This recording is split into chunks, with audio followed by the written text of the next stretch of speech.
they can't continue to be complacent. That's why this time around we are using the tagline, we can't continue like this, because everybody has reached their theta end. And I think that the red button will be pushed, hopefully, in this 2023. It will be very clear to people. INEC is throwing out numbers. We go to meetings with INEC because I'm also a political leader, founder of the party. And when you ask INEC how many people are in possession of voters card, they will never tell you. They will tell you how many people are registered, but they won't tell you. It's like the biggest secret. You guys are journalists. Ask them in INEC, because if you know the number of people who have voters card, you will be disappointed. There are not as many as registered voters, and INEC just generally did what they do. They create bottlenecks so that people cannot get their. Because if you have a job, the likelihood that you go and wait to collect your PVC is very low. And if you don't believe that the numbers will count, the likelihood that you go and risk your life on election day is also very low. So you have a place in Lagos now. The people who are running Lagos, they live in Lekki, Aja, and all those swanky areas, but they don't campaign in those areas. Why? Because the people there, you can't use Ankara to make them vote for you. They will drive on. That's where the numbers come from. The number where I voted, when the election passed through their processes, they recorded 0 for me in areas that I knew I won. And when they saw that I was calling for a revolution and that the election results had not been finally litigated at the Supreme Court, that was why I was arrested in July, because they knew that it was opening people's eyes up. And when I just said, tell you, this is a period of revolutionary endeavor for us. We are not going to get there by voting alone. And don't let me lie to you, this country will have to experience a revolution before we will get it right. You heard me right. And I'm saying it on your station, but don't be afraid. I'm going to be the one who will get the consequences. They know me. Maybe off radio, I'll ask you to define what you mean by that revolution. But because this is radio, I'd like to ask you about this trending issue. Yes. The former president, Chief Olusegun Obasanjo, yes, just wrote a letter. Took that from me. I just saw a headline now. Okay. I just saw a headline now, so okay. But honestly, that letter has been, of course, a lot of people are talking, and it would be nice to get your own view about what he said. Of course, just a little part of that letter endorsed the candidate of the Labour Party, Mr. Peter Obi. And what the former president specifically was that, hey, this is a guy that I've mentored, is a mentee, and that he has an edge. That he has an edge, and that is different. That though he's not a saint, but he's different from the others representing themselves forward. Although he also did a scorecard on the on the performance of the current president and all of that. But what would you say to the former president, and then to everybody that believes that Obi is different from others, he's a new breed, he's not part of the old order? Of course, you also find a lot of his supporters say, "Oh, he's not a saint," but you ask him or Sowore to endorse me. I want his opinion on. I just want his opinion on. Or looking at the political value or relevance. Just everything that has happened. What would you say to that? This is the first time I'm calm listening to this kind of question. Okay, this is the first time. Well, maybe our studio is cozy enough to make it calm. The ambience here is fantastic, by the way. Thank you. But you see, look at Obasanjo historically. He has never supported anything that will make Nigeria work. In 1979, Nigeria had the opportunity to have elected one of the best presidents in its history, Obafemi Awolowo. Chief Obafemi Awolowo. What did Obasanjo do? He went against him. They even went and did a calculation. Obasanjo went a notch higher. We voted for Abiola in this country. When I say we, I didn't vote because I wasn't interested. And he won the election. Obasanjo and Babangida and the others met secretly. That Abiola is not the Messiah Nigeria needed. They detained and tried for treason and sentenced. I don't know if he was sentenced to death, either death or life. Whichever one he was sentenced for was as bad as death. What happened? He went to prison. They decided that he should be freed, even though he had been convicted before Abiola, who was not convicted. They made the arrangement, brought him to power. What did Obasanjo do for 8 years? He brought some of the worst criminals into this country. He engaged in massacre, Zaki Biam, OD. He manipulated the process and then wanted to do a third term. I will end it here so that it doesn't take it. You know, I mean, we're looking at time. It's like Obasanjo has never in the history of this country taken a decision in the interest of Nigeria. Never. And that is why his biggest problem in life is to be bigger than Obafemi Awolowo. But he keeps getting stunted and he shrinks every time he takes a decision. So he has done it again by choosing somebody he knows. Obasanjo one time chose a dead person to be president of Nigeria and called him on the phone asking me if he's dead. And the man died. That was Musa Yar'Adua. So he knew that Obi is not going to take Nigeria anywhere. Just as he knew that Umar Yar'Adua would not take Nigeria anywhere. Just as he knew that Jonathan would not take Nigeria anywhere. But he supported them anyway. He supported Buhari too in 2015. So you tell me, if Obasanjo ever did anything in the interest of Nigeria, he has never done it before. It's the reason why I can never visit him. I can never visit Babangida or any of these former head of states, whether military or civilian. Never. Because what Fela said, did you remember the song Fela said? He said, the same old politicians will rule Nigeria before. The same old politicians will rule Nigeria before. Obasanjo got them, brought them together. Because he don't finish. That was Fela. It's the same old politicians who have ruled Nigeria before that he brought back again. Obi was governor of a state for 8 years. I can go to my village and do Christmas. Obi cannot go to his own and do Christmas. He's living in Lagos. Because Lagos, I know, it's safer for him. But it's not safe for anybody anyway. But it's safer than the state he governed. So, but they like lying. This is all this hype. That would be. I'll say this because I'm a member of the media too. The press is complicit in it. You are complicit in hyping rubbish for Nigeria. So, Babangida cannot come back, and that's how Babangida did not succeed in recontesting during this dispensation that we are in today. So I have analyzed it to you so that you won't waste your time. At any rate, Obasanjo has never won his polling unit before. Never. He can't even win in exactly. So why it has no political relevance. He writes all these letters to get attention to himself, and as soon as he gets the attention, he'll disappear. All right. Yes. Let's open up the phone line because I know for a fact that the last phrase that I just put together now is going to generate a lot of buzz. What is it? Remind me so that so that when they come for what say? No, it's just as regards the hype as around the Labour Party presidential candidate, but then the Labour Party is the refugee camp for internally displaced politicians. It's okay, comrade. Surely, thank you very much. 09136000410, 09136000410. That's the number to call. You have just a minute, okay? Just 1 minute, and share what you have. Keep it clean too. Very important. Do ensure to keep it clean. Although I know that he's capable, but then please keep it clean. Would appreciate that. Hello, good morning. Now, thank you, Sandra. Now, good afternoon. Okay. Afternoon. Yeah, this is Ufoma from Mangodo. Okay. Yeah. I just want to ask your guest here. I love your all his analysis. But one question I will ask you. Yes, let me ask you. You are from what state? From Ondo State. Okay, from Ondo State. Now, when you mentioned that you'll be coming to your station this morning, one thing that came into my mind that I will ask you, Paraversion, he did not win this coming election. I will ask him to go for Senate, to properly rebuild himself. Because looking at it, the people in the front of him, people are ready to vote for them. But I did not hear much campaign concerned in this election. Paravention, he did not win this election.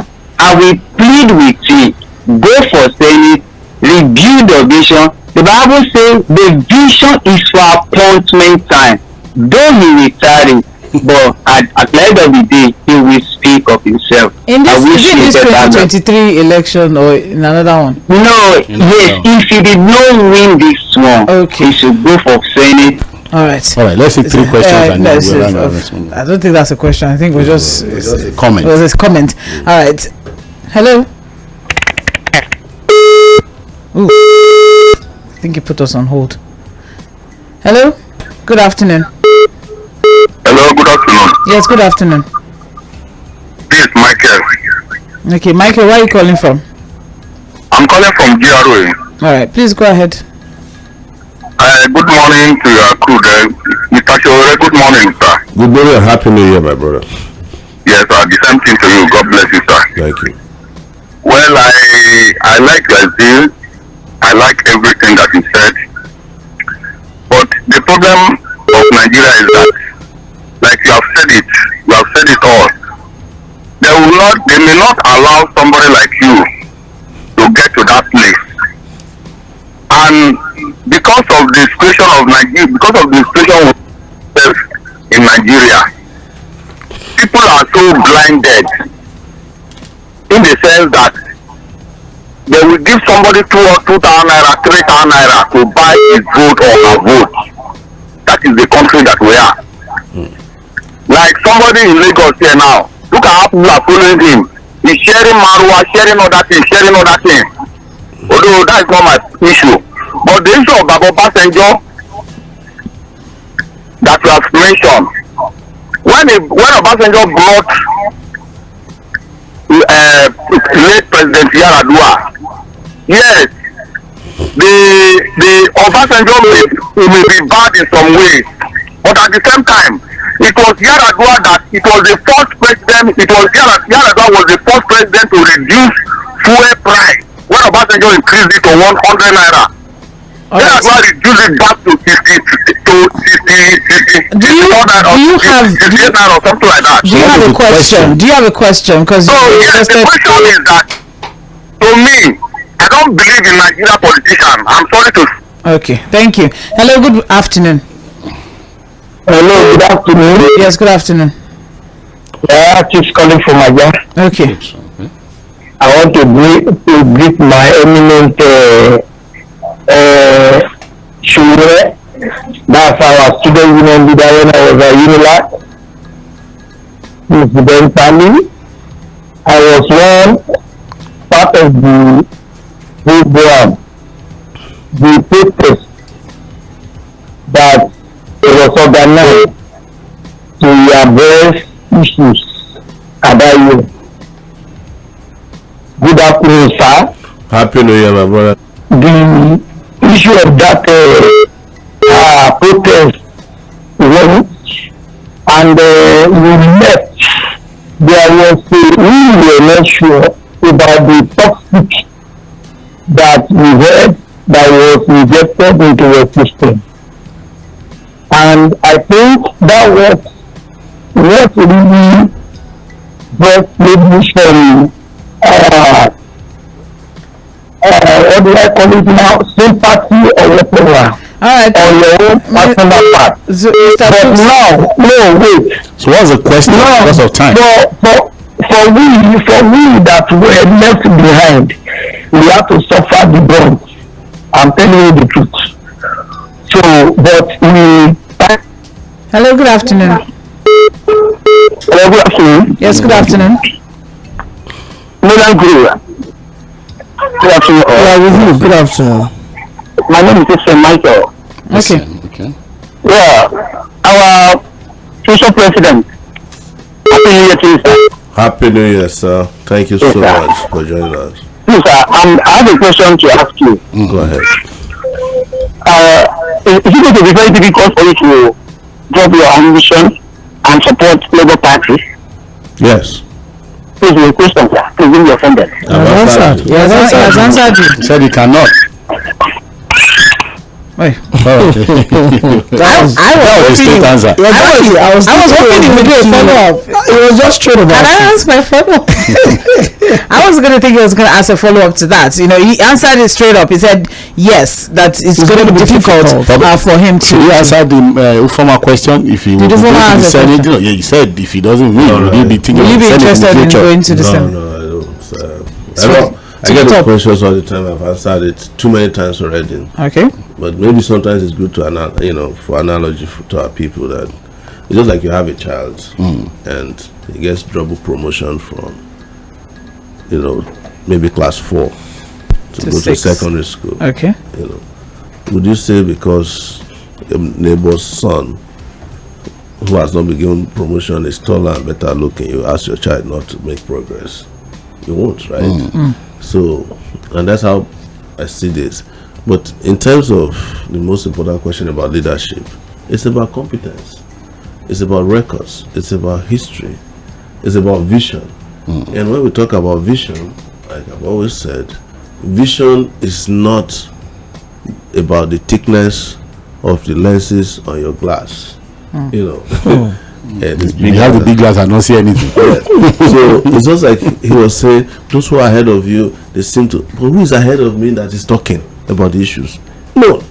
Right. The candidates are described as the frontliners. They don't even talk to the media. They don't explain anything to anybody. They just say to you, we'll see you on election day with your 2,000 naira. All right. Hello, good afternoon.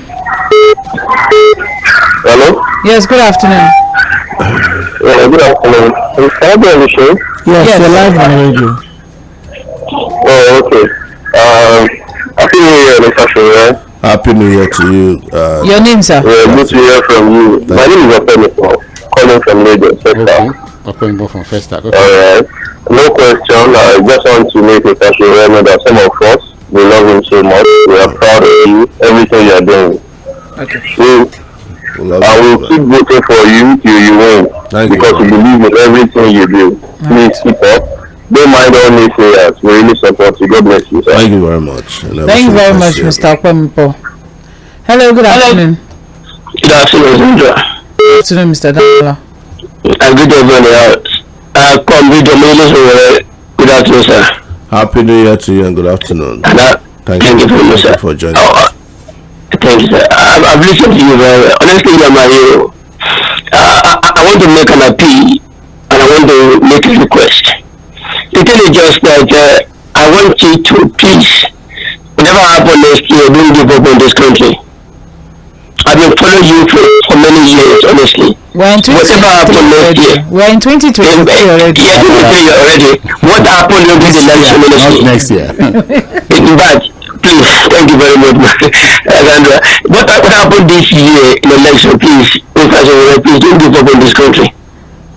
Don't give up. And what I want to put before you just this, how will you deal with these unrepentant conquerors? Many Nigerians are blind, I must tell you. Many Nigerians, we are very blind. We don't see the truth. But how will you play? How will you go with those unrepentant conquerors? We are in the hands of ghosts and spirits. Honestly, I must say what I'm saying. How will you deliver this country? All right, thank you, Mr. Damla. Thank you very much. Unrepentant conquerors. Ghosts and spirits. Yeah? I don't know the unrepentant conquerors. Hello, good afternoon. Hello, good afternoon. Yes, good afternoon. Good afternoon, Sandra and Fuad and the guest there, Mr. Sowore. Good afternoon. Happy New Year to you, sir. Happy New Year to you, sir. Yeah, my name is DK. I am calling from Ojo in Lagos here. Welcome, sir. And I have been listening passionately to your interview and talks there. But the question I want to ask, because it's question time, is not listening again.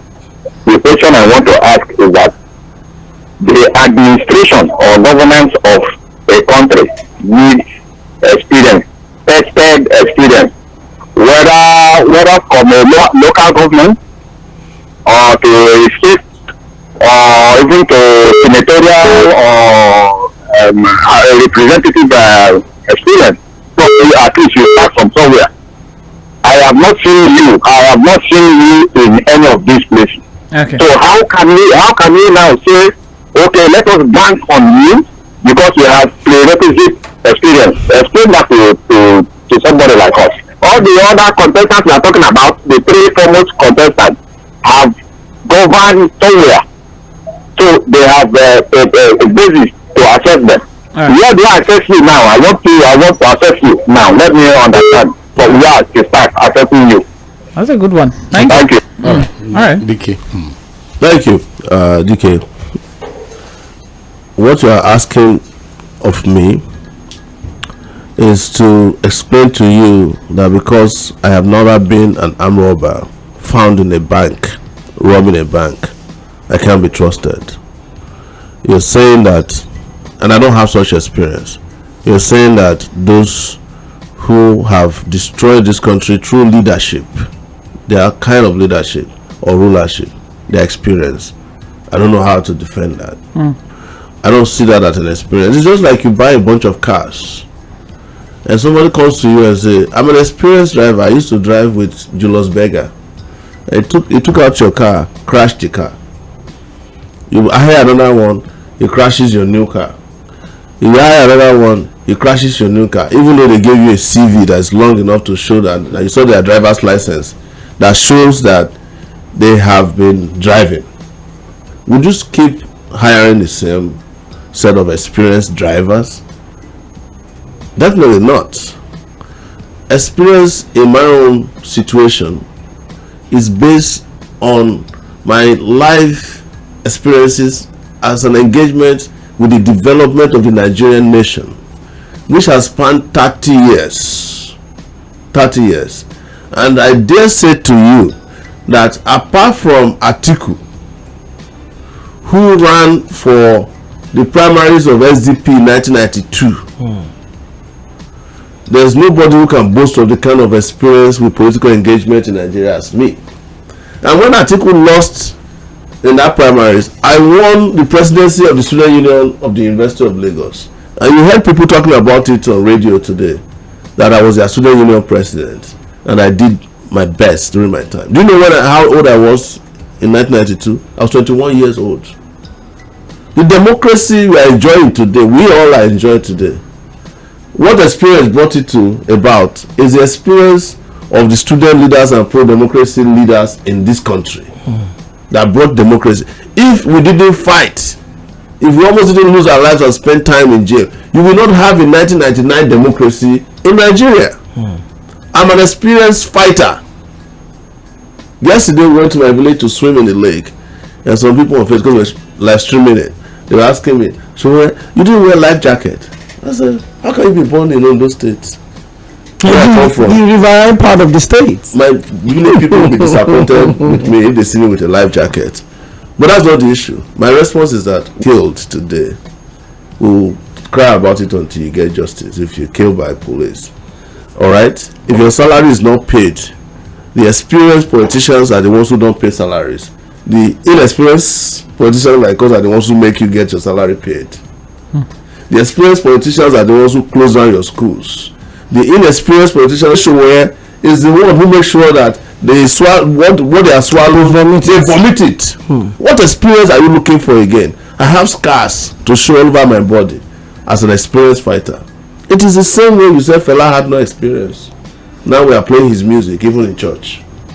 Yes. So to Damilola from Alaba, who said, how do you want to deal with your unrepentant conquerors? Although he didn't define what he. That's it. But then, I guess you know what he's trying to say. I understand what he's saying. But the moment people go into the spiritual realm too, you know, it's how overwhelmed they are about Nigerians. But my simple answer to Damilola is that you know me now. I've always been dealing with principalities since I was in my teenage years. Because most people don't know, like I was saying with the DSS guys who interrogated, they were born after 1992. They didn't know who I was. Most people also didn't know that I was around and fought against Babangida, one of the biggest thieves in this country. I was around and fought against Abacha until he died. It's on record. You have newspapers that carry these stories. I was around and drove who fought to reveal and unveil Yar'Adua's cabal's moves to make it impossible for Jonathan to become president. Jonathan became president. The little inexperienced me did that for this country. But the only experience I don't have is that I'm not an experienced murderer or an experienced thief. And Nigerians love their thieves. Okay. All right, 09136000410. This is just an unabridged version of Ballot 23. We have our guest in the studio, the presidential candidate of the Africa Action Congress, in person of Obix 000410. Hello. Please turn down the volume of your radio set. Thank you very much. Would appreciate that. All right. I'm trying to get. Okay. Yes. Good afternoon. Yeah, I have a question. Your name? My question goes to the media. Your name and where are you calling from? Okay, so my own question goes to the media house. Like, why do we like to hype frauds in Nigeria? We hype what is his name? In 2001, Obasanjo against the family. Fast forward, this time around again, we still keep hyping the same thing. How can we be doing the same thing and we are expecting different results? It's not going to happen. And look, I'm in this country for a very long time. You cannot go like to a German one time, just one time. You are God, so you cannot do it alone. I'm telling you, the media house, we have to contribute, we have to do it together. Because if you're always pushing it to him, Okay, thank you. That's my question. Thank you. Thank you very much. That's a question because a comment. But give opportunity to everybody. No, but you know. So when they say hype, sometimes I'm like, look. I'm not able to defend other media outlets, but here the media is so important and so powerful that the media has caused wars, and they have also ended wars.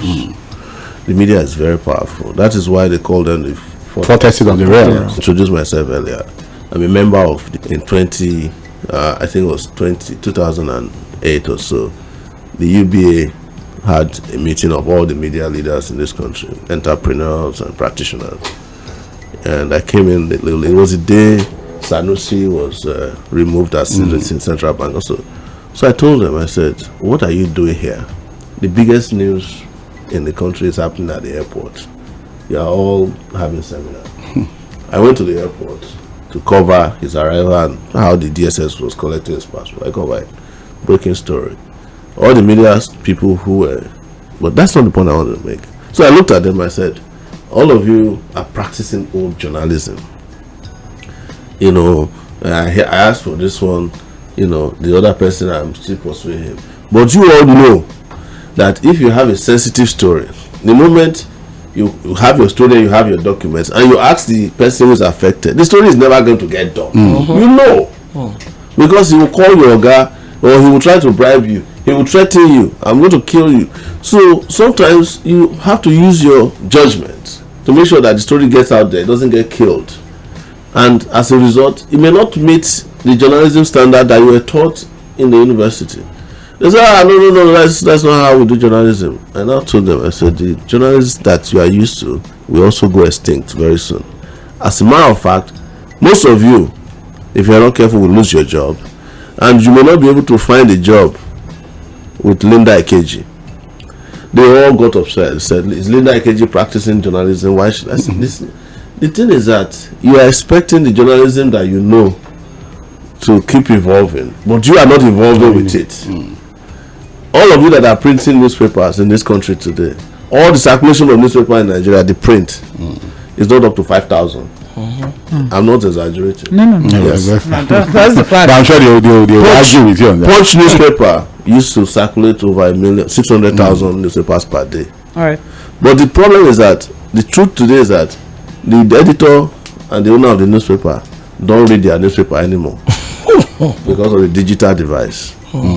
So the news I want to publish tomorrow is already here with us. All right. Well, at this time now we have actually run out of time. It's a pleasure to have you with us here in the studio. Thank you very much, Comrade Omoyele Sowore, presidential candidate of African Action Congress. Thank you for being here this morning. I hope, with these few points of yours, that our listeners have been able to take one or two things away from what you have to offer the country. That's one thing that I always advocate for, is people can make their choice, but they need to make an informed choice. If they don't have the right information, then how do they make the right choice for all of us? But there's a lot of people that have right information, but they refuse to do the right thing.